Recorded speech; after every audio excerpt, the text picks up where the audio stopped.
आप सिंधु घाटी सभ्यता में हैं, 2500 बीसी। यहाँ हम शासकों के लिए महल नहीं, नागरिकों के लिए शहर बनाते हैं। हमारी सड़कें सीधी हैं और शहर एक सटीक ग्रिड पर बने हैं, जिससे हवा का बहाव और ड्रेनेज की व्यवस्था कुशल बनती है। हर घर में अपना स्नान घर और कुआं है और हमारी नालियां ढकी हुई हैं।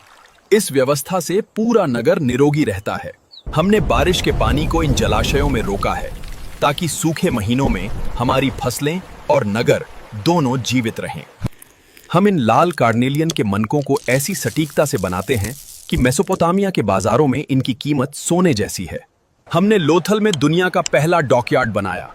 यहां से हमारा व्यापार सागर पार दूर देशों तक फैलता है। We can map every street, analyze every bead, but we still don't have the answer to the greatest question. How did they just disappear? हम हड़प्पा में हर ईंट को एक ही नाप में बनाते हैं। यही वजह है कि हजारों साल बाद भी हमारे मकान और गलियां मजबूत खड़ी हैं। हड़प्पा में हर घर का बाथरूम सीधे इस ड्रेनेज सिस्टम से जुड़ा था। ईंट और पत्थरों से ढके हुए ड्रेन ने पूरे शहर को साफ रखा। हर घर की नाली इस मुख्य ड्रेनेज से जुड़ी थी। सफाई के लिए ये पत्थर की पट्टियां आसानी से हटाई जा सकती थीं। हमारे मोती और मुहरे मेसोपोटामिया तक पहुंचते हैं।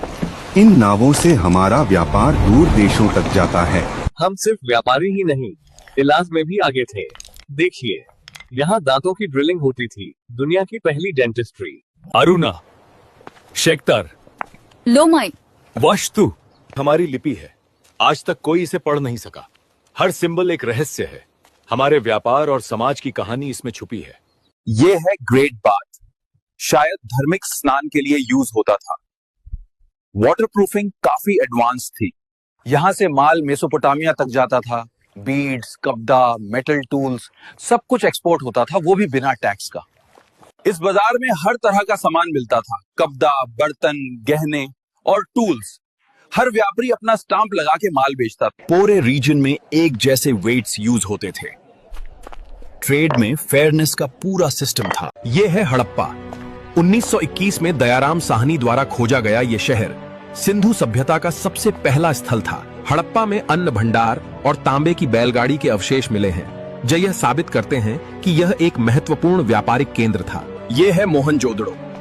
1922 में राखालदास बैनर्जी द्वारा खोजा गया ये शहर सिंधु सभ्यता का सबसे बड़ा शहर था। यह सिंधु नदी के किनारे बसा है और यहाँ का विशाल स्नानागार और पशुपतिनाथ की मुहर सबसे प्रसिद्ध मानी जाती हैं। ये है कालीबंगा।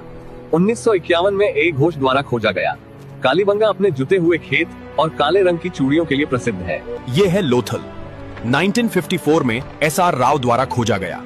ये शहर गुजरात का एक महत्वपूर्ण बंदरगाह शहर था। यहाँ हमें फारस की मोहरें भी मिली हैं, जिससे पता चलता है कि इस सभ्यता के लोग मेसोपोटामिया और फारस की सभ्यताओं के साथ व्यापार करते थे। ये है धोलावीरा।